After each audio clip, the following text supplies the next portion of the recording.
Paul and I both hydrate to start tonight's episode at the same time. That was not planned. Hello, everyone, and welcome to another episode of Bound to Talk Football. I'm your host, Blake Walker. Paul Ayers is with me here this evening, coming off Sunday Night Football watch. We didn't watch together, but we were watching. That's why we started a little late. But, another Sunday night episode that'll be out on Monday. Great week. Week 6 is in the books. I'm going to say... Okay, well, I think we're halfway. We're a little over halfway, right at halfway if you include the playoffs. A lot of fun in week 6, a lot of great games, a couple storylines to possibly keep an eye out for. Paul, what'd you watch on Friday night? The Centennial game I watched quite a bit. That was kind of the only game I was focused on just because it was a really good game. But other than that, the Clear Lake Algona game was another game I watched too. You didn't watch my game?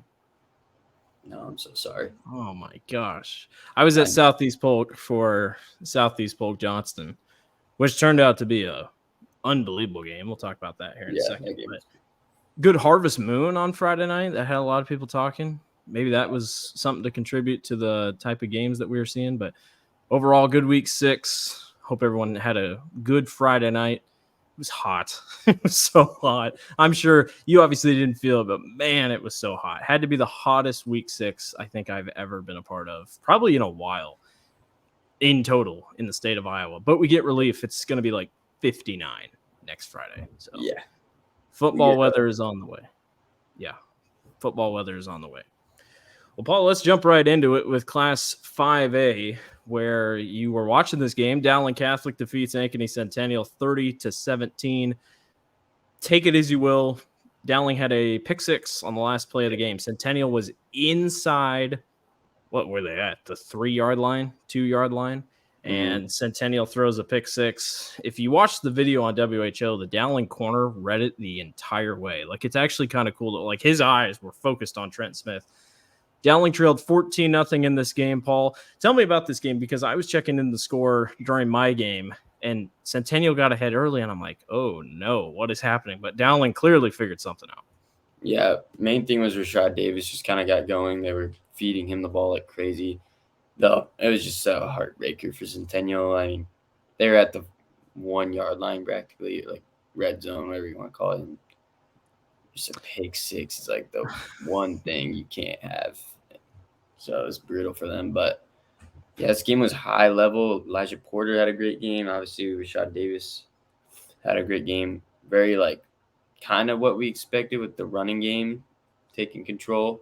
But it was weird. It was, still decently high scoring. Not really, actually. The 30 plays with my brain. I keep forgetting that there's a pick 6 last game. So it really was kind of a ground and pound game. Rashad Davis, 32 carries, 197 yards, 3 touchdowns. Big in the win. Centennial drops to 3-3, Paul, but it's so easy to state. They're the best 3-3 team in the state. I mean, I hate to say it. RPI comes out tomorrow. Very exciting. I think it might be top 10. They should be top 10, honestly. Yeah, I think they will be with the opponent record because they played literally every good CIML team except maybe Johnston. So it works out. Good win for Dowling. Heartbreaker for Centennial. But I got a chance. I have a feeling these two teams might meet late in the playoffs. Yeah. Speaking of Johnston, Southeast Polk defeats the Dragons 38-35. What happened to the defense? There was no defense in this game. I got to call this game with Tim Hauber and the company with the Central Iowa Sports Network. CJ Phillip had his breakout game, 22 carries, 139 yards, 3 touchdowns. Moberly was good. He didn't have to be great, and he just did his job. He caught a touchdown pass from Holden Hansen. I tell you what, that was the first time I've watched Johnston in person. Tough team, man. I mean, they're 2-4. Their schedule the rest of the way is very favorable. They should no reason not finish 5-4. They're going to be a dangerous 5-4 team. Will Nuss looked the best he's looked in terms of his throws. He made one bad mistake. That was just a deep ball in double coverage. But other than that, I mean, just perfectly placed balls all across the field. Jacob Simpson is as advertised. I mean, he's unbelievable. It's just defensively just couldn't quite do it. It was 21-7 at one point in this game. near the end of the half, and I was like, oh, Southeast Polk's going to run away with it. Southeast Polk gets a punt or a kick. Johnston scores. It was like, I think it was 21 or 14-7 then 21-7. Johnston kicks it off. Southeast Polk fumbles. Johnston gets it back, takes 2 plays, scores, and then I can't remember what else happened. Johnston got the ball back, scored again, or it was 21-14, fumble happened, went in the locker room 24-21 after Southeast Polk happened. A couple questionable calls in this game, just a couple just kind of tossed around, but Johnston just couldn't get a stop in the end. That was the main difference in this one. Yeah. Did this surprise you any, Paul? Yeah, it did. I was trying to check into this game. I just didn't really get to it. The stream for me was bugging on my phone. But yeah, good. Looked like a good game. I was shocked how close it was. But I did say there's a path for Johnston to do it, and they kind of did it. They didn't turn over the ball. They forced a turnover. Was there 1 interception, right, for Will Nuss? Yeah, 4 touchdowns, 1 pick. Yep. So, like, that's their way to win. They had a shot at it. Just didn't go their way. Just gave up close to almost 500 yards, which a Johnston defense that has not been pushed around like that. Southeast Polk's defense worries me just a little. They get beat in the running, or they get beat in the passing game. Running game, they're really good. I'm not concerned about Southeast Polk, but if I had to choose a favorite between Dowling and Southeast Polk right now, I'd take Dowling, just because now that's back-to-back home games that Southeast Polk has had to really squeak out of. Granted, this was almost a 10-point game most of the way, but Johnston kind of stuck around. It was a good game. I give credit to Southeast Polk. They get Waukee this week. That'll be really fun. Waukee is young, but we'll see if they can step up to the task. We'll talk about that in our preview on Friday. Paul, I think we all saw this coming. Kennedy defeats Bettendorf 34-14. The Bulldogs dropped their first game of the year. Might be their only loss of the year, but I thought statistically it was Jacob Doyle that actually showed out. 15 carries, 147 yards, 1 touchdown. They still passed the ball well, but Kennedy drops 34 on a team that was only giving up 8 points per contest. Yeah, big stat for me is 8 yards a carry for Kennedy. That's very, very good against a defense that was locking it down. Cyrus, almost another 100-yard game. He's been lighting it up too, so impressive for Kennedy. They also had 10 TFLs this game. Yeah, defense it's is starting impressive. to come alive. Yeah. After a rough start. I think Bettendorf is going to be fine, but it's not great. You would have liked to be a little bit more competitive here, but Kennedy, like you've talked about, they've found it. I mean, whatever they were missing the first 2 games, I'm sure they'd love to have them back, but they're 1 point away from being 5-1. So, take that as you will. The defense showed up, which was big. I mean, that was a big thing that a lot of people were wondering. Can Kennedy's defense get there? Yes, 14 points. So I think they're going to be fine the rest of the way. Yep. Northwest defeats Valley 31-28. Is that the nail in the coffin for the Valley Tigers? I'm going to put a pin in it and say not quite yet, but it's close. It's really close. 1-5 is what they dropped to. Valley led this game 14-0 early, and Northwest came all the way back. Sam Johnson, 9 of 19, 143 yards, 2 touchdowns, just got crucial stops at the end. So Northwest is 4-2, should win out the rest of the year, realistically, based on their schedule. Valley, I don't know what they have the rest of the year, but clearly it's win out and just hope your RPI can sneak in. Yeah. I agree. They played Waukee, who will have a really good record. No, like I'm saying, they have played. Oh, okay. Who will probably be 5-4. We were talking about Dowling, who could go undefeated or have 1 loss, and Southeast Polk, who could go undefeated or have 1 loss. So it's not out of the question that their 4 out of 5 losses, or all 5 of their losses, could be to teams that are top 6, top 7 in the rankings. I don't know, man. It just depends on your wins, because what's the rest of their schedule look like? Rest of the schedule for Valley is they have Ankeny. I know that, which is going to be that's must it. win. That's it. Yeah, they have Waterloo West, which we think will win that in March. Should win. So it's just it's Ankeny. That's their big. And they have a win over Ames. Ames not been a great team this year, so that Ankeny win might be the key. If you can win out, beat Ankeny, you never know. 4-5. Obviously, the RPI is numbers. We'll see what happens, but good win for Northwest. Gritty win on the road. Could have easily lost this game and rolled over, but they didn't. Pleasant Valley defeats Cedar Falls 31-28. The Spartans will remain a top 5 team for good reason, and that realistically they'll jump to number 3 since Bettendorf lost. Their only loss coming to Bettendorf. Just a weird first game of the season. Cedar Falls, Paul, is 3-3. I think they can get into the playoffs, but again, just a little bit of a disappointment. That PV running game is doing pretty good. We don't have stats, but overall, their running attack's been their big go-to. Yeah, I'm actually looking at the box score. They have it for Cedar Falls, just Cedar Falls stats. They had forced 3 fumbles, so that's kind of shocking that they were down big early, down set 24-7 going into half. So it's probably the big thing. They started passing the ball, got something going. They've started slow a couple times this year, if I remember correctly. Yeah. So still scared of them for the playoffs. I think they're. Oh yeah, absolutely. I think them and Johnston will be the top 2 that you got to watch out for going in.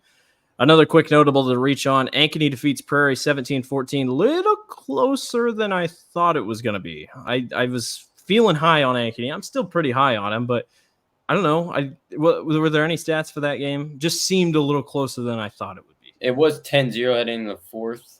Okay. So 2 fourth quarter touchdowns for Prairie. Obviously, that still makes it a game.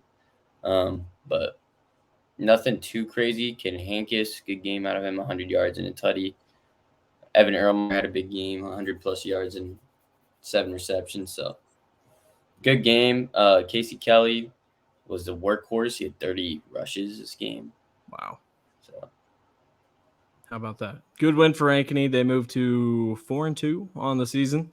Yep. If you would have said they were 4-2 after the first couple weeks, I would have been like, there's no way. But Ankeny has proved a couple people wrong, and they're looking good here this season. I think you and I are both high. They could win out. It's very possible. So, oh, yeah. Good for the Hawks. That's 5A. Let's jump down to 4A, where we have one of the crazier scores of the night. Ballard defeats North Polk 7-6. North Polk's only loss in the season was to Webster City. Kind of a head-scratcher, and then they lose another one. That's a head-scratcher. Jackson Wacha, 12.5 tackles on the night. Looking at the box score, and I'm sure you're looking at it too, I have no idea how Ballard won this game because they got outgained, and I think in every category. Dude, I see 77.5 tackles for Ballard. They were on defense probably for the whole game. That's crazy. The box score is just disgustingly bad. It's just tough. 1.9 yards per carry. Yeah, I feel North Polk's win over Bondurant will take them a long way. They're going to be fine. They're going to get in the playoffs. But, man, just 2 losses that are just tough ones to swallow. But how much is the North Polk win over Bondurant just kind of a week 1 thing, just kind of getting your feet wet? I don't know. They get ADM here to end the season, so they should get their last big test, and then we'll know what kind of team they set up to be in the postseason. But just a weird game. Good for Ballard, who I think moves to 3-3 after that. So the Bombers could make some noise. You never know. That's a good win. I mean, that's a RPI win. So I don't know. Ugly box score. That's all we have to say about that game. Another game that you look at, DCG defeats Norwalk 17-7. This is another game where the offense wasn't great. Eli Carpenter runs for 35 carries, 151 yards, and 2 touchdowns. The big story of this one, Tate Perrin had 3 interceptions for Dallas Center Grimes. It just seemed like Norwalk turned the ball over too many times and couldn't get the offense rolling ever. Yep, 4 total interceptions this game for Norwalk. Not ideal. Tough break. DCG is 3-3 now. Yep. So another 3-3 team. Good RPI win. Norwalk, literally pretty much identical games in terms of the importance of both teams. DCG Ballard moves to 3-3. North Polk, Norwalk, good teams, have pretty decent wins, drop down to 4-2. Norwalk, if they don't turn the ball over, they're a really good team. But if they turn the ball over, they get in trouble a little bit. Good win for the Mustangs. Gilbert defeats Carlisle 32-29 in overtime. Paul, if you remember, we talked about this game. And I'm sure some people are like, why'd you talk about this game in your preview? Well, here's why. Carlisle almost did it. Connor Rash, the quarterback for Gilbert, sneaks it in on overtime to win the ball game. Carlisle kicked a field goal to start their possession on overtime. Gilbert scored. Here's what worries me, Paul. We'll talk about it in the preview next week. But Gilbert gave up 312 rushing yards on the ground. And guess who they have to face next week? Who do they got? It's Bondurant? Titus Cram and Bondurant. Yeah, not ideal. Yeah. Carlisle does exclusively run the ball, to be fair. Yes. Still not ideal. But not ideal. Carlisle now drops to 1-5. It's a good 1-5. I mean, I'll give them that. They've played tough teams all season long. Gilbert is 6-0. They're not getting any favors when it comes to rankings. I'm very curious to see where the RPI will put them because I really don't know what their best win is right now. But it's just kind of it's a 6-0. It's great. I'm sure they are tired of being disrespected, but just schedule-wise, they haven't played much. If they want to show out these last 3 weeks, show out because you have very tough teams to finish your schedule out. Yeah, this is it.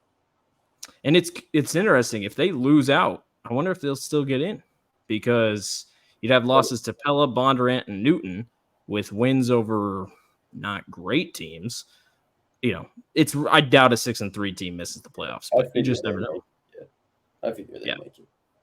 Like I've always said, I think 6 wins most of the time gets you a lock. Most of the time. But I know 4A is interesting.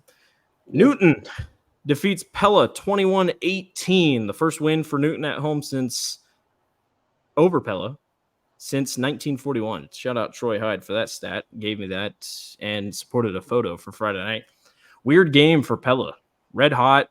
That Xavier win's going to be so weird looking back on it. It's probably the win that's going to get Pella into the playoffs, let's be honest.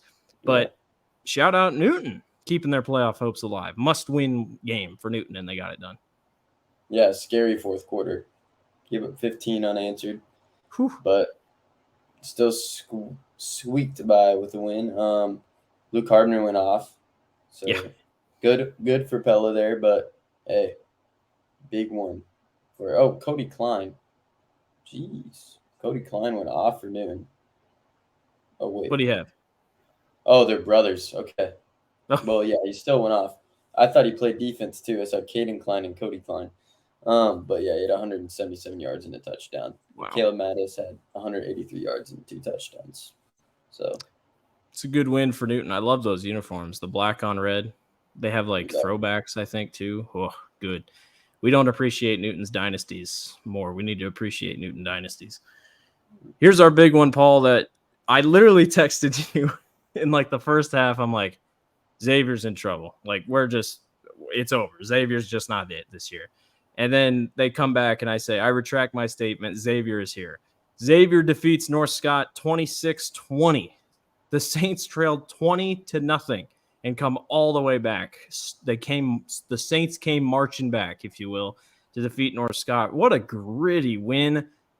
Yeah. I wasn't out on Xavier. I picked Xavier to win this game. I'm not giving up on Xavier. This is why. Because I'm sure Coach Schulte gave him the biggest rah-rah speech at halftime or whenever they were trailing in the second quarter and said, all right, let's get back into it. I think Girardi got hurt on the last drive, which really hurt North Scott's chances. I don't know what his injury status is. I hope he's okay because he is literally that backbone of that team.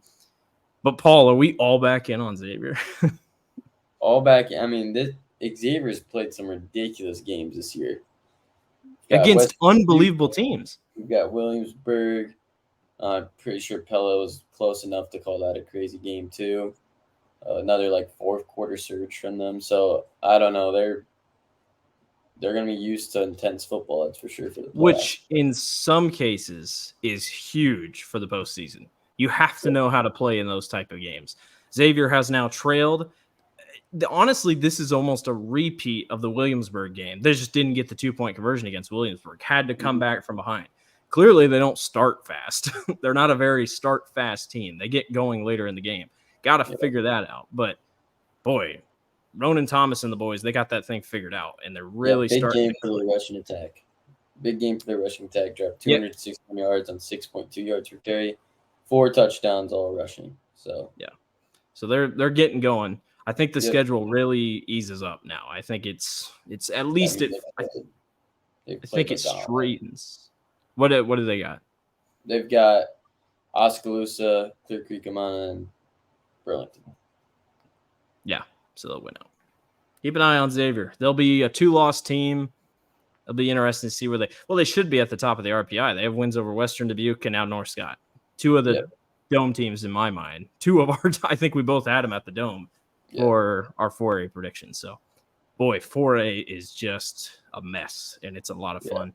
Another notable, Western Dubuque, who was 4-1, defeats Marion 4-1. I think Western Dubuque, that loss to Xavier could have gone either way.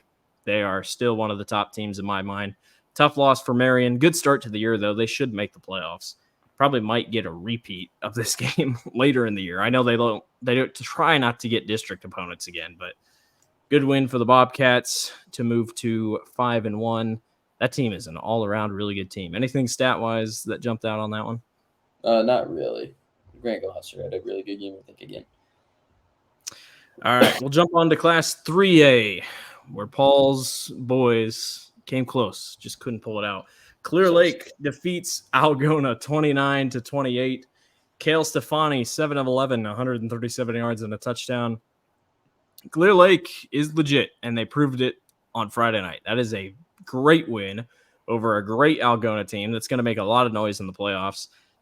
The defense showed up when it mattered. I know they kind of got beat on the ground. Mensky had a great game. I mean, you can't go without that, but the 2-point conversion really helped the Lions, and they're just finding ways to win games. There's no other way around it.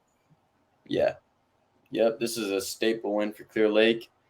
Brutal, man. I had 2 picks this week that were so close, and they were both bold picks. I mean, it was a brutal Friday for me. But, yeah, this game was ridiculous. I was watching it, and it was it was just too much at the end. I think there's a penalty, too, that they literally had like a 30-yard completion and put them in field goal range, and there's a holding that set them back. So I think brutal for Algona, but hey, you're just looking ahead because, I mean, a 1-point loss, you know you're going to make the playoffs. You know you can win.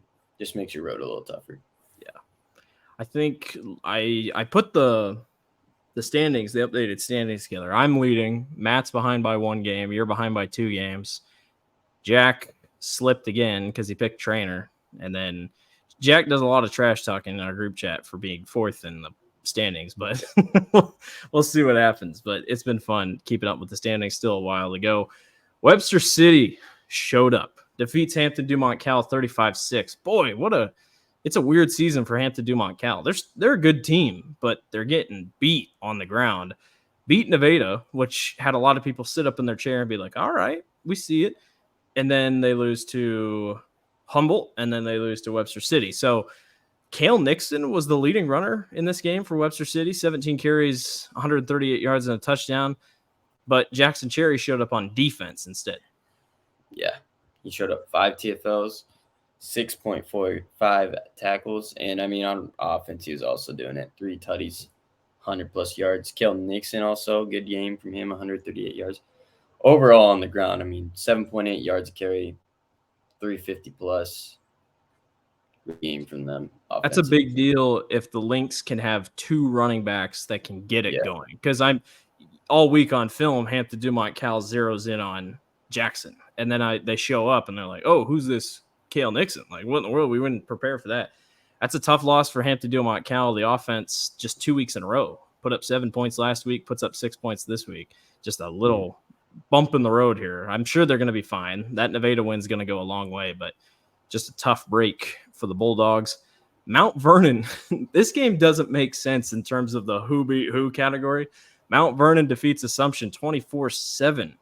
This is the Mount Vernon team that can be dangerous. That one that shows up defensively and can get the job done also on the offensive side of the ball. Yep. Big game for them. I mean, they limited. Actually, I'm about to check this. This could be big. Okay, yeah. Angelo Jackson got limited like perfectly. This is very impressive from Mount Vernon. Only 20 total rushing yards from him, 12 carries. Wow. Jeez. Yeah. And they needed that after that Sloan game was kind of a gut punch. So I think they're back on track here.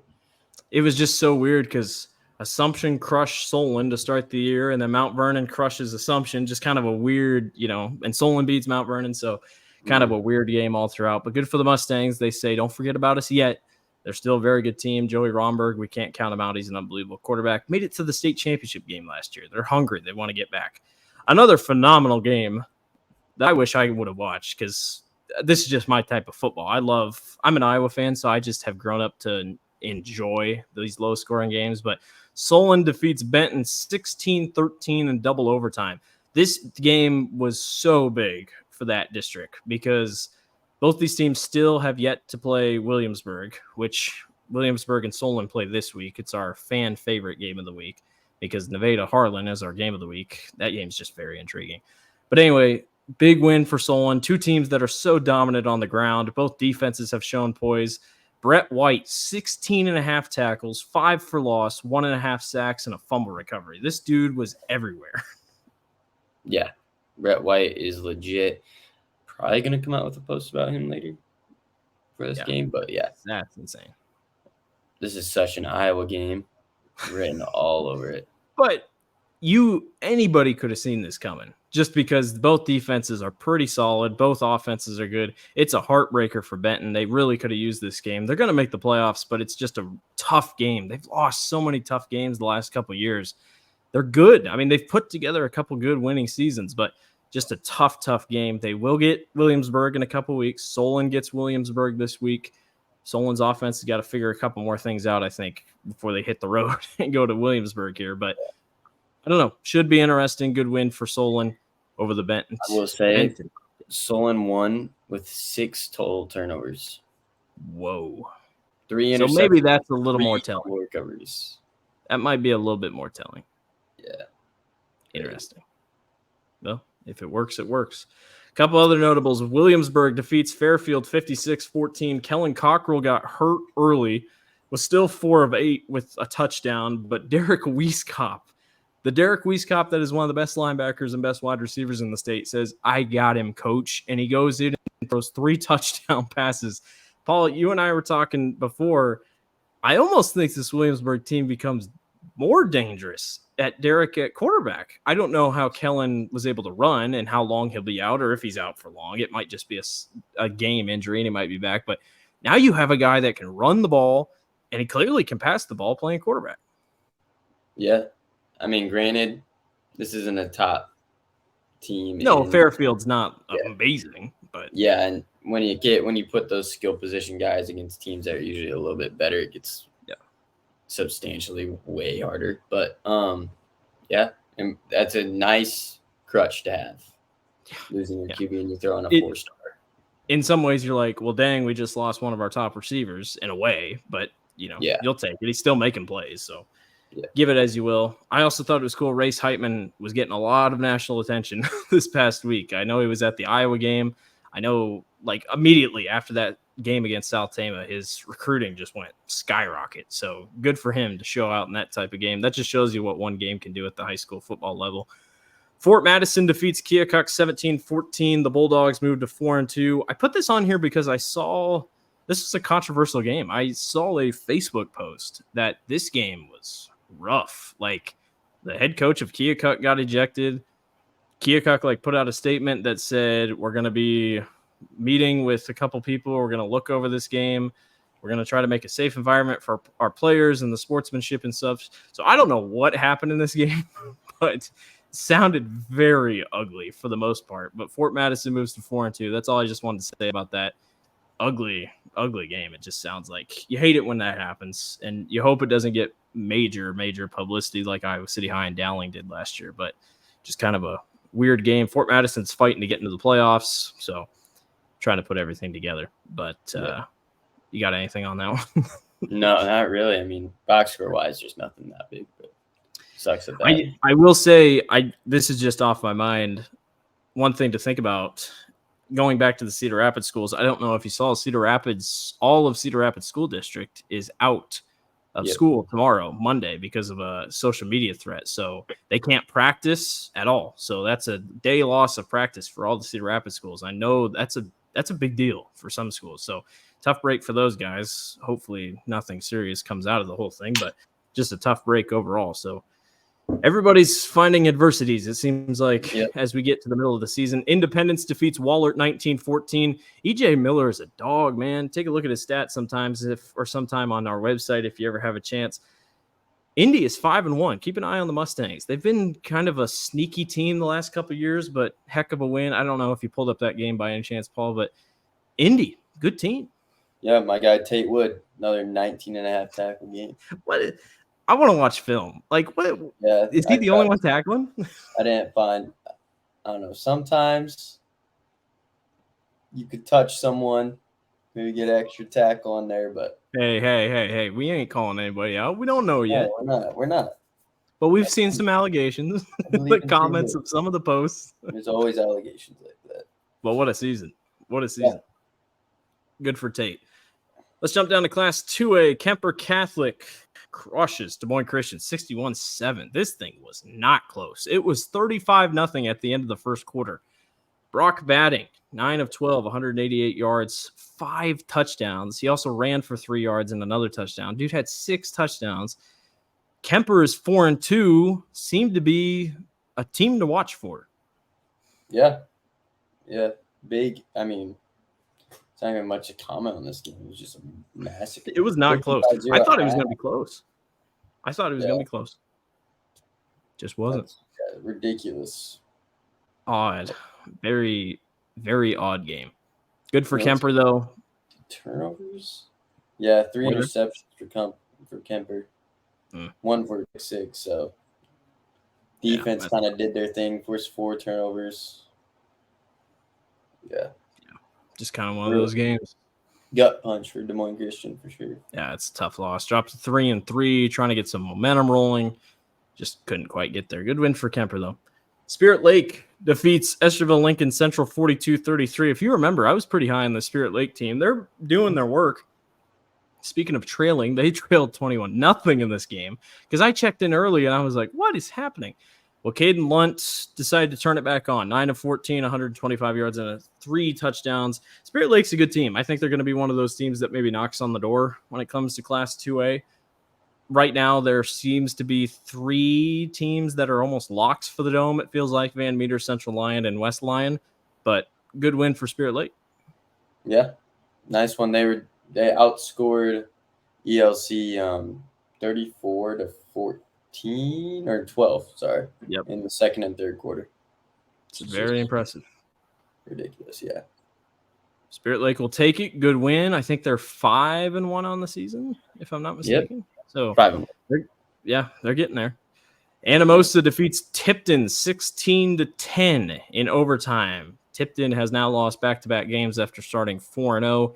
The defense is good, it seems like, or they're better. Just couldn't quite get it done in overtime. Anamosa is 4-2 with losses to Monticello and Macokota. Those are pretty good teams. I just wanted to bring that up quickly. We don't have to go into this game, but good for Anamosa. Good win.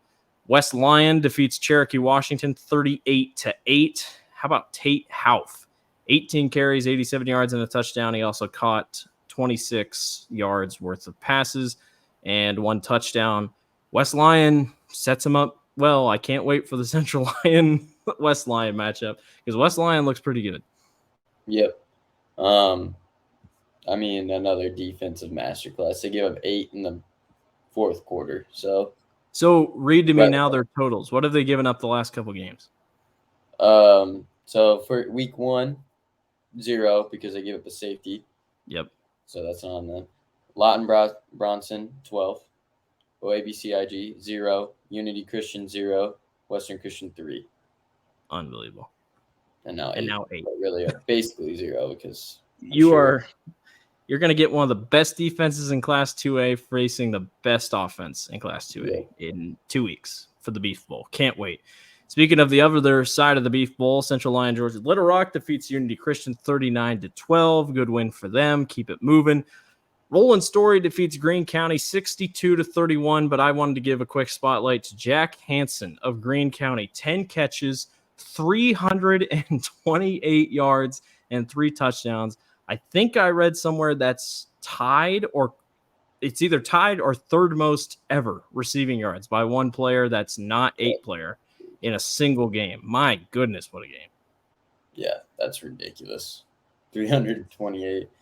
It's tough that it's a loss, but it's so ironic. The last two major performances by wide receivers were Jack Hansen and Trey Shear, and both of those players lost the games that they had their record-setting performances in. That's your fun fact of the day. Because I think Trey Shear had almost 400 receiving yards in that Montezuma-Remsen game years ago. So, I don't know, man. Crazy. Good for Roland Story, though. It's a good win. We'll jump down to Class 1A, where the Little Rolls Bowl was full of magic on Friday night. West Branch defeats Iowa City Regina 21-17. I don't know why I put Regina stats in here. What's West Branch's stats? I know they had a couple picks or an interception. I know they had one in the end zone. Looks like they were led by defense. Yeah. The whole way. They got 2 interceptions. One was in the end zone. Yeah. I know that. Yeah, one was practically in the end zone, it looks like. So, yeah, great defensive performance. It looks like offensively, nothing lighting up the board. I mean, Brennan Dale, 2 touchdowns, but it's not bad. That's a good win. Regina was undefeated. Yeah, so that's Regina's only loss now, probably to the best competition they faced. Who are West Branch's 2 losses? Williamsburg and who else? Dyke New Hartford. It's interesting. 9-7. I think they can make the playoffs. I mean, they're right there. So good win for West Branch. They've been through so much in the last year, making it to the Dome. You know, everything that's going on with that program. Good to see a win. I'm sure that whole community is happy. Good to see that.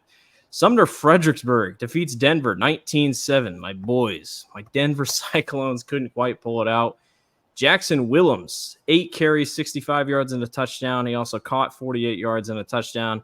This Sumner Fredericksburg, man, I called Tyler after this game. I was like, all right, tell me what happened. He's like, Sumner Fredericksburg's going to the Dome. So Tyler has his team that he thinks is going to the Dome. I don't see why they can't. Besides the loss to MFL Marmac last week. Or no, who'd they lose to? Dyke New Hartford? Dyke New Hartford. Besides that loss, they look phenomenal. I mean, they're just a really good, gritty team. Yeah, defensively, they're really good. The Dyke New Hartford game's the only slip up, really. Yeah, I mean, defense holding them to 7. MFL Marmac was a 9 for them. They look good. Sumner, great win. Davis Van Sickle, I think, only threw 6-7 passes the whole game, and he was good. So over 100 yards still, 7 passes. Yeah.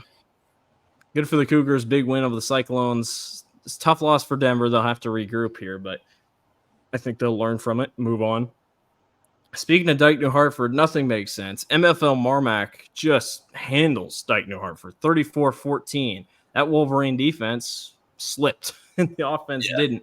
And this is an MFL Marmac team that just lost to Sumner Fredericksburg last week, who lost to Dyke New Hartford. Again, it's the whole win-lose scenario. How about Tristan Cohen?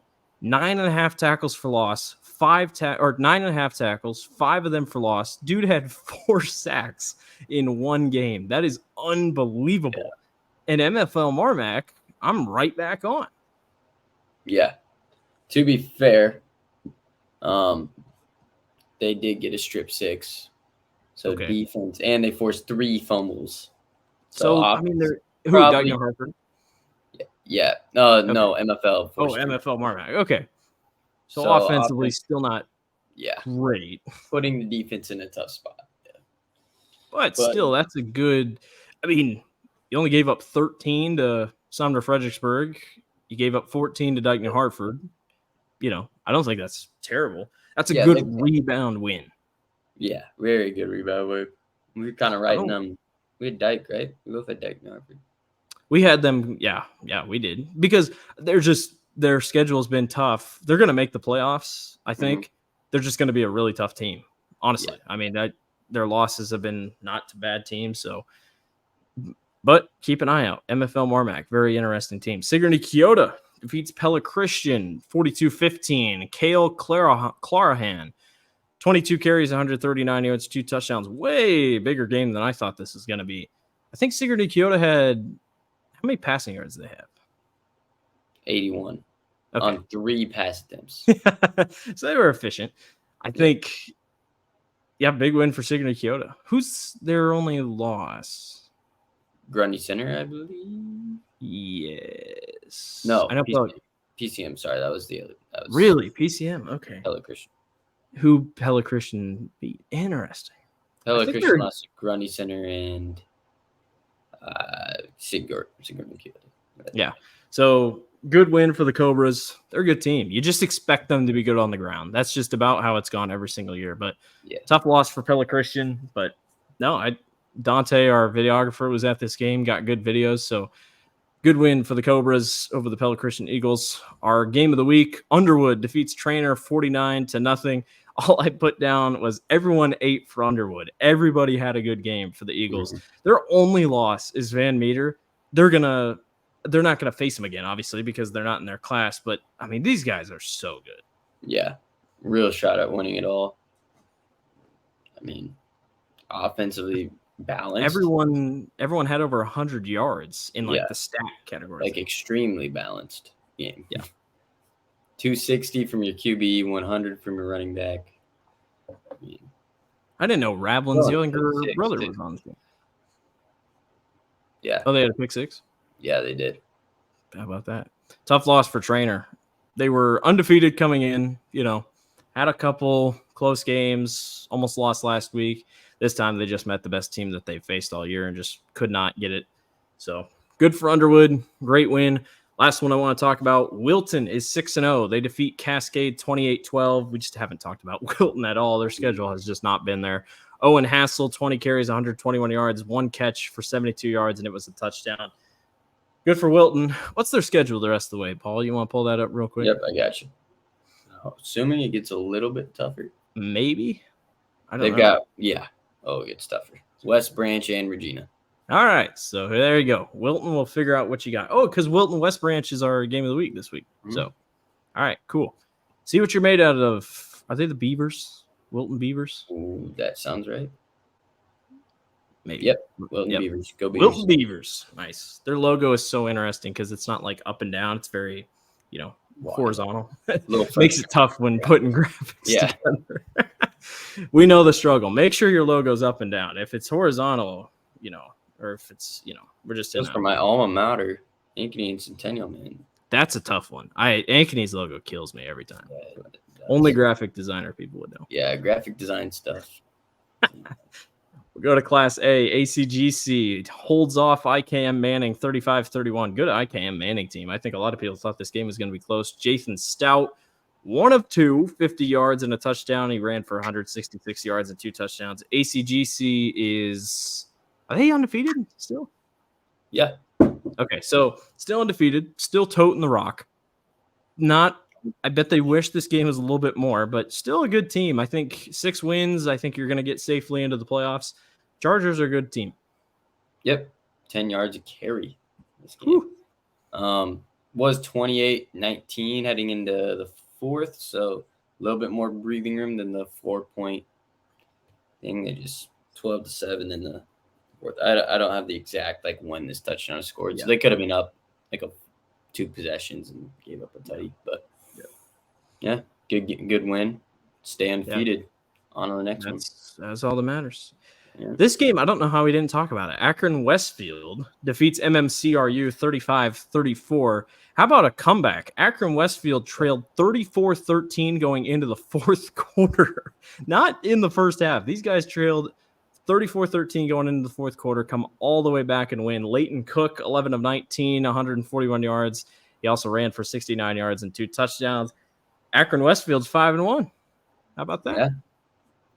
I already know what happened. Missed PAT. Actually came back to bite them. That's what did it. I know their schedule isn't great by any means, but still 5-1 is 5-1. And MMCRU was 4-1 going in. Now they're 4-2. So 2 pretty good teams. Yeah. 22-point quarter. Geez. It's insane. Probably the biggest comeback of the week that we've seen, I guess, that we've talked about. We've had 21. We've had 20. So why not Akron Westfield ups it just a little bit? So Madrid defeats Central Decatur 26-7. Preston Wicker, 3 of 7, 50 yards and a touchdown. He ran for 160 yards and 2 touchdowns. The Tiger train just keeps rolling, 26-7. These guys, they're just getting battles every week. Central Decatur is a good team. There's no shame on Central Decatur for what they've been this season. And Madrid just keeps finding a way to win ball games, Paul. Yeah, they've got it. I'm pretty sure their schedule's now light. Should even up just a little. It's North Mahaska. Oh, God. Haska. Yeah. Okay, and then Wayne. Yeah, so both home. Yeah, I mean, North Mahaska and Wayne, good team, so we'll get that figured out. But good win for Madrid. They move on. Linville Sully defeats Mount Air 23-16. Lucas Seek, 9 of 20, 117 yards and a touchdown. They've been waiting for him to take that step, and he did. Good win for Linville Sully over a pretty good Mount Air team. I know they're just chomping at the bit to get quarter down harder back, but I think they've pretty much solidified their playoff spot, so at least they got there. They become a whole different team when quarter comes back. Good win for the Eagles. Anything that stands out, or the Hawks, excuse me, anything that stands out on that one? More so for me, I'm just when Linville gets quarterback, it's like that defense is good. Yeah, that defense. I think this has been nice for Linville to just kind of get like an identity of the team. They got outgained really bad this game. Like, yeah, but the defense, I guess, almost 100 yards. But but don't break, I guess. Defense is holding it down. I'm like trying to find. I mean, they forced turnovers, 2 picks this game. That's big. I was like, honestly, it doesn't make sense how they were in this game, box score wise. Yeah, sets herself up well, I guess. Yep. West Hancock defeats South Central Calhoun 57-6. I think ever since that St. Ansgar loss, West Hancock has just turned it on. They're just tired of they didn't like the loss. They're just going to come out angry. Kellen Smith had a heck of a game, 1 catch for 4 yards, but then 219 yards and 4 touchdowns. I think it was on like not many carries either. So just an insane game by Kellen Smith. West Hancock threw 1 pass the entire game. Big 4-yard completion too. Yeah. Big 4 yards. I bet it was a game changer. They needed it. Good win for 439 on the ground. Jeez. That's one of the better of the teams that we've saw this week. Last game for Class A. Just wanted to give a shout out to these guys. South O'Brien defeats Hartley Melvin Sanborn. This was a game between 2 winless teams, and South O'Brien comes out in overtime, 29-28. I think HMS missed their field goal on their touchdown attempt, and then South O'Brien kicked it through. Derek Paulson, good game for him. 5 catches, 134 yards, and 2 touchdowns. First win of the year for South O'Brien. Good win for the Wolverines. How you doing? Keep it moving. Always good to get that first win. I'm sure the guys loved it. When I was at Grinnell, I think it was my either sophomore or junior year, we won 1 game, and it was in overtime against North Polk. We blocked the kick. It was the coolest thing in the world. But winning is fun. That's the moral of the story. Good for South O'Brien. So, all right, we'll jump to 8-player. Audubon defeats Glidden Ralston in our game of the week, 34-20. Statistically, Paul, this game was closer than you'd think. I think Audubon just ran the ball better. Aaron Olson, 8 of 13, 73 yards in the air, 150 yards, though, 4 touchdowns on the ground. Am I wrong to think this was just 1 on the ground? Yep, 7.6 yards a carry. Sorry, I didn't mean you. Yeah, oh, you're fine. No, you're good. But 7.6 yards a carry, 252 on the ground. Yeah, domination on the ground. I mean, and then on the other side, 10 tackles for loss. So, jeez, getting it done at the line of scrimmage. Good job for the Wheelers. Good to see them getting back to it. They've been a good team the last couple of years, it felt like. Gladbrook Rhinebeck defeats BGM 56-14. I didn't have any stats for Gladbrook Rhinebeck when I put this in, but that's a BGM team that averages like 50 points a game. So that's once again, Gladbrook Rhinebeck's defense is just insane. Insane how good that defense is.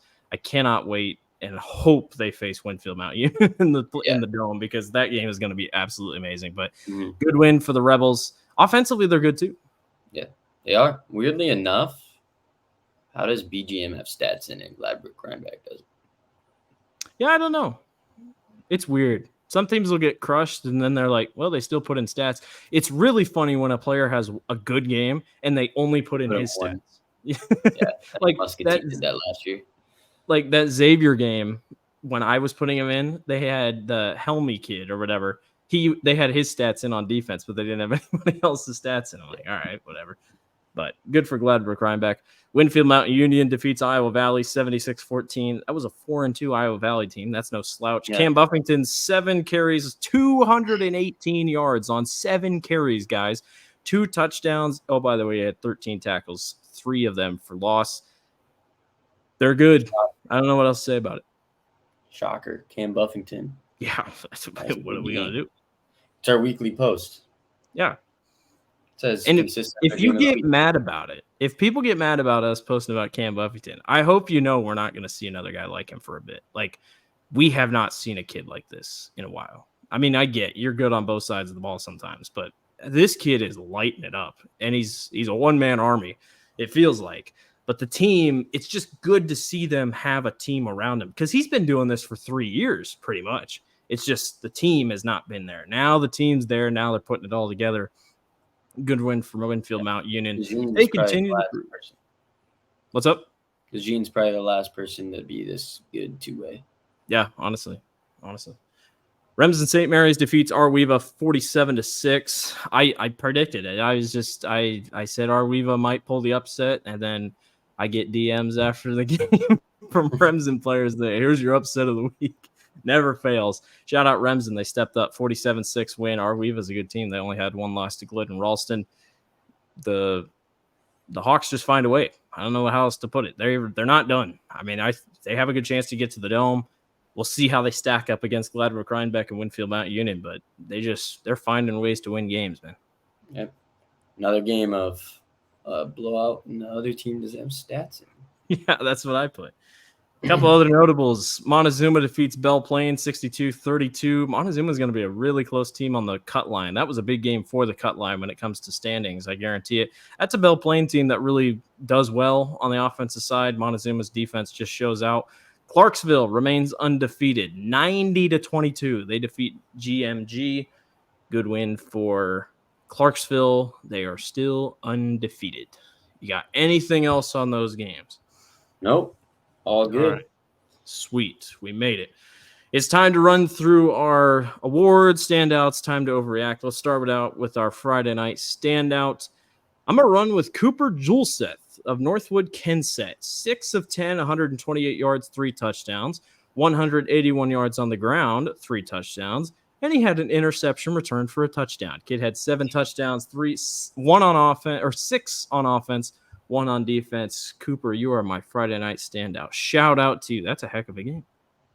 And my Friday night standout, Oliver Porter, 278 yards, 5 touchdowns on 23 attempts. Absolutely lit it up. 5 tutties is crazy. Should have been on my fantasy team. Whoo. That's fun. We should do our fantasy thing again at the Dome this year. Oh, we definitely should. That was like a hit. That was a hit. Me and my friend did in 2022. I made the graphics of the fantasy template and everything, and we had fantasy rosters of the teams at the Dome. Yeah. And I lost. Oh. We should do that, our Bound team. That'd be good. That'd be fun. It's time for Bound to Overreact, where I just saw yours. I didn't see yours before written down. Yeah. We got our Bound overreaction. I said this earlier in the year, and I'm coming back to it because it stands tall. Class 4A, Paul, is impossible to predict. I don't even know who's the number 1 team. I think Xavier's right there. Lewis Central's right there. Both teams with 2 losses, but good losses and good wins. ADM right there. Bondurant right there. I mean, there are 7-8 teams that can make the Dome that are just on the cusp. I'm not kidding. I think this is the toughest class to predict. North Scott, Western Dubuque. I'm not done naming them. It just goes on and on. Xavier's win only cements that. I think they're going to be there. Oh, I can't get over it. It's so good for the sport. It's so awesome to see. And that the Elite 8, those games are going to be unbelievable because realistically, they should be phenomenal football games that all of those teams could deserve a spot at the Dome. So that's my overreaction. It maybe some of the other classes are better in some eyes. 3A is good as well. 8 players phenomenal, but 4A is just head and shoulders above the rest of the class. And I'm not kidding. 8 different teams could win the whole thing. Yep, I completely agree. I'm getting excited for the dome. Yeah. So this is my first year, I'd say, that I've like paid attention to lower classes. So it's Yeah, so now you're gonna know, like, now you'll know the players when they come up through, and you'll be like, hey, that's I'm actually hyping it up in my brain instead of just knowing the prospects, and that's all I know. yeah, So yeah. it's nice. But for me, bound to overreact. I'm talking about the Johnson Dragons here. I think that was a big statement. I know it came out as an L, but we've seen them be just stagnant this year, and they needed something like this. I think this is going to end up being good for them. This is kind of that time they got hot last year, and granted they're 2-4, right? 2-4, yeah. Yeah, which is brutal, but 5-4. This year could be a replica of the year that Southeast Polk went in as a 16 seed and upset number 1 seeded Ankeny Centennial. This could be a repeat of that. That's how crazy this year has been. And the teams around the cut line could get interesting. I don't think Johnston will end up the 16th team, but you just never know. Yeah, I mean, I could see Johnson getting put in that Valley situation. Yeah, could go out east. Which I think Ankeny goes out east. I don't know, because they played east. They're going to have a good record. They're going to that's the thing. They're going to be like too good to go. I bet Waukee, either Northwest or Waukee, goes out east. Yeah. That's probably. There hasn't been a Eastern Iowa team this year that's like PV last year, where they just wiped the floor with every Eastern Iowa team. So that's true. That was such a shocker last year. I can't get over that. I had that picked. I mean, I hate to be that guy with Eastern Iowa. Yeah, I know you did, but man, that was just like, what in the world? Yeah. Crazy. And then let's go to our. Goes ahead and starts going nuts that year.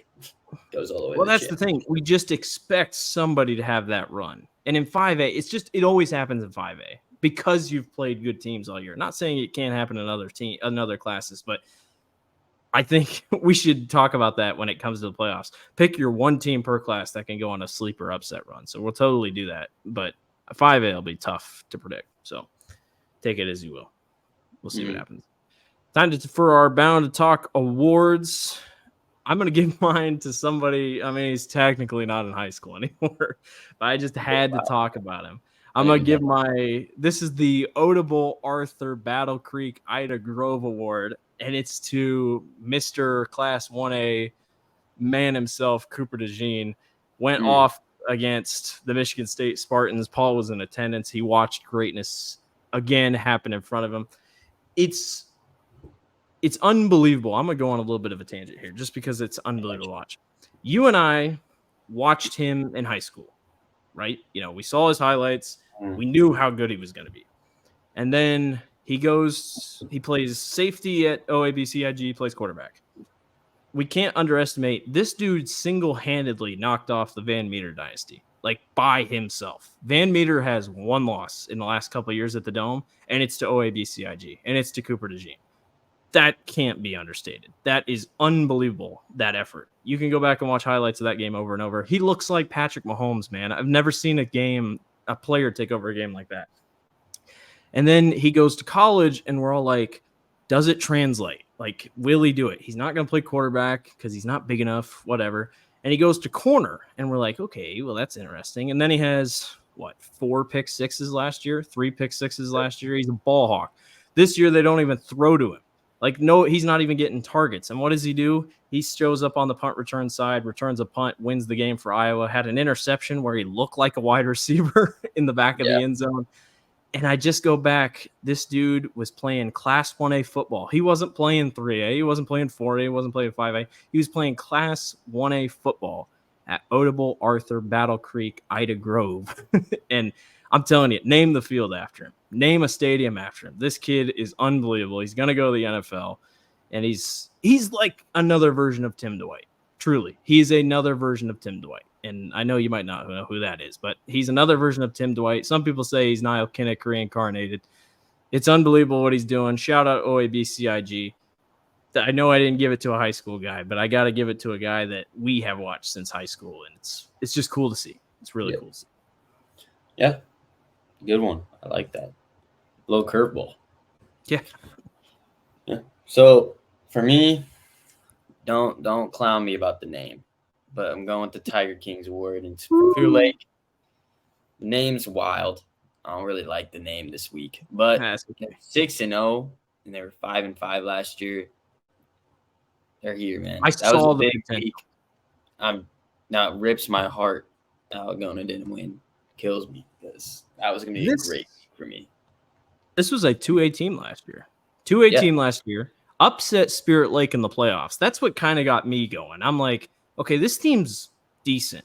I know they have one of the top tight end prospects in the state, but just all around, they've been really good. I'm with you. It's just a cool story. Yeah. It's a cool story. They've got, that was a big game for them. A lot of adversity. They literally are down and they have to drive and get a 2-point conversion. They get it. And then Mansky also leads a drive almost to win it again. It's a crazy game, but props to Clear Lake. They're legit in that class officially. Good for those boys. Little suspect with the schedule, but now they're good. Yeah. Now we know. 3A is a toss-up, man. It's a crazy class. 3A. Before we go, 3A and 4A. Before we go, I just want to give our games of the week. I know this was posted on Sunday, but some people listen, don't watch, or listen, don't see the post. Just wanted to go over our games of the week. Couple tough games this week to pick. But first of all, our fan favorite game of the week. Again, we'll do the thing again, Paul. I'll give a one-sentence preview. You'll give a one-sentence preview. I'll put you on the spot. Our fan favorite game of the week, Williamsburg-Solon. I'll let you go first, then I'll give mine. Am I picking? I'm picking. No, games. you're just giving your quick preview. What happens in this game? Oh, like what I think's going to happen. Yeah, just give it, like, what are the vibes around this game or something like that? What can we expect? Williamsburg. Okay, well. Like, I think Williamsburg's going to be fine. I think the biggest thing is QB for them. Okay. Yelling back. Because I know what you're saying with the whole, he's a stud. Oh, yeah. But that's a big, just throw him in against a good Solon team. Solon, come on, man. We got to get it down, man. Come on. Yeah, I'll get it down. I'm so sorry. I think my quick thought on this game is that I think it'll be a little low scoring. I don't think this will be as big of a game as like Williamsburg's been putting up. This game has been historically good the last couple of years, like close games. I don't think it's going to be like close, but I think it's going to be low scoring. I'm excited to watch it. 5A game of the week, Southeast Polk Waukee. It's like the only good game of 5A this week. Yeah. I'm going to check who's home. It's pretty sure it's Waukee. Yeah. Yep. I'm on this game. Polk has been playing them. QB battle for me, that's kind of my instant thought. I like that QB battle, Beckett versus Connor. Overall, that's actually, I'd like to say the big thing for me would be can CJ Phillip kind of do this again? Because if Southeast Polk can lean on a run game with Moberly, that is terrifying. Defense, I want to see Southeast Polk kind of step up a little bit after that. Whoever commits more turnovers loses this game. That's how I see it. This is a ball hawking defense, Waukee is. So keep an eye out for this one. Our 4A game of the week, Gilbert and Bondurant. Take your swing. Can Gilbert limit Titus Grant? Yeah, same thing. Yeah, same thing for me. It's just this is it. This is your first true test. Prove that you're 6-0. Prove that you're the team that people say you aren't. This is it. Big test for Gilbert. Got to pull through. Jeez. What's up? I'm excited for next week, man. I get to wear sweatshirts. Yeah, it's cold. 3A game of the week, Nevada and Harlan. This game is in Nevada. I know who I'm rolling with. Ooh. For me, oh God, this is a good game. Here's my thoughts. This is the revenge game. If I'm Nevada, I circled this game before the season start. You have been beat in the Elite Eight 2 straight years by the same team, the Harlan Cyclones. I am circling this game if I'm Nevada. And this is the game that you want to win. Prove that you can get over this hump. This isn't the same Harlan team as the last couple of years. They're still a very good team. Don't get me wrong. But prove that you belong at the top of the conversation. And I'm looking at the graphic.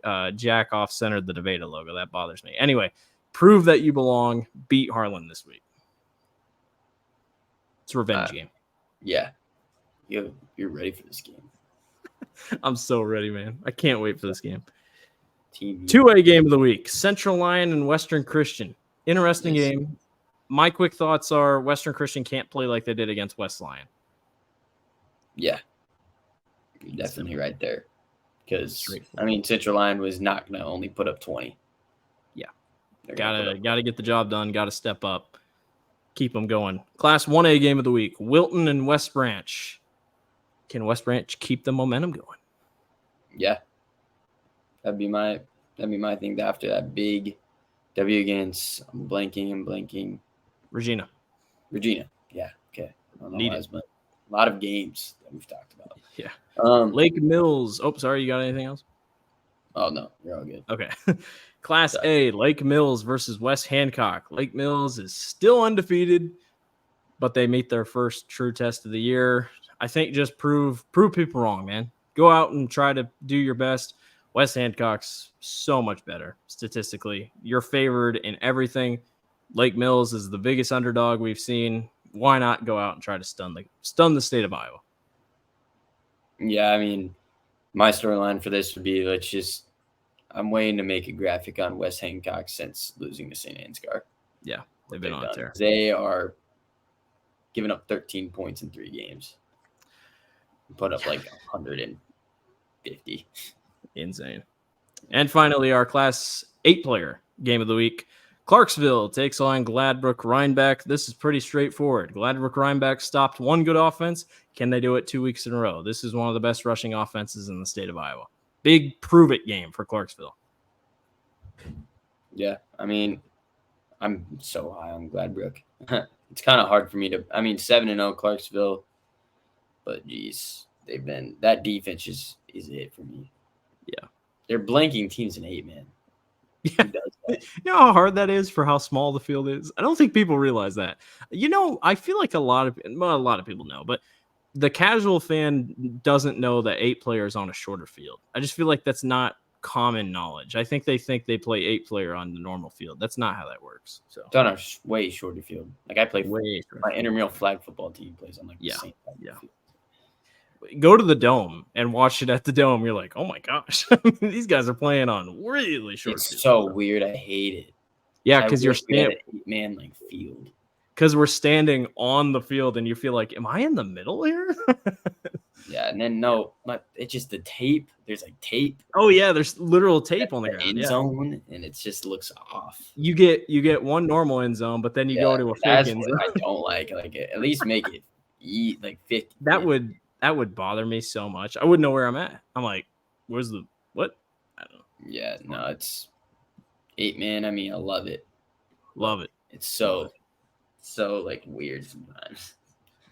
Okay, well, that's all we got. That's our week 6 recap. We will be back on Wednesday for our midweek episode. Make sure to submit your questions. Thanks for liking, commenting, subscribing. We're, I think, almost at 200, if not at 200 on YouTube. So we appreciate everybody for watching. Make sure to submit your questions on Instagram when we put the post out on Tuesday. And Paul and I will be back on Wednesday to talk midweek football. We'll go over the RPI. RPI comes out Monday. So get excited. We got a lot to talk about. So thanks, everybody, for listening. We will be back soon. Thank you for watching and listening to Bound to Talk Football. He's Paul Eric. I'm Blake Walker. We'll see you later.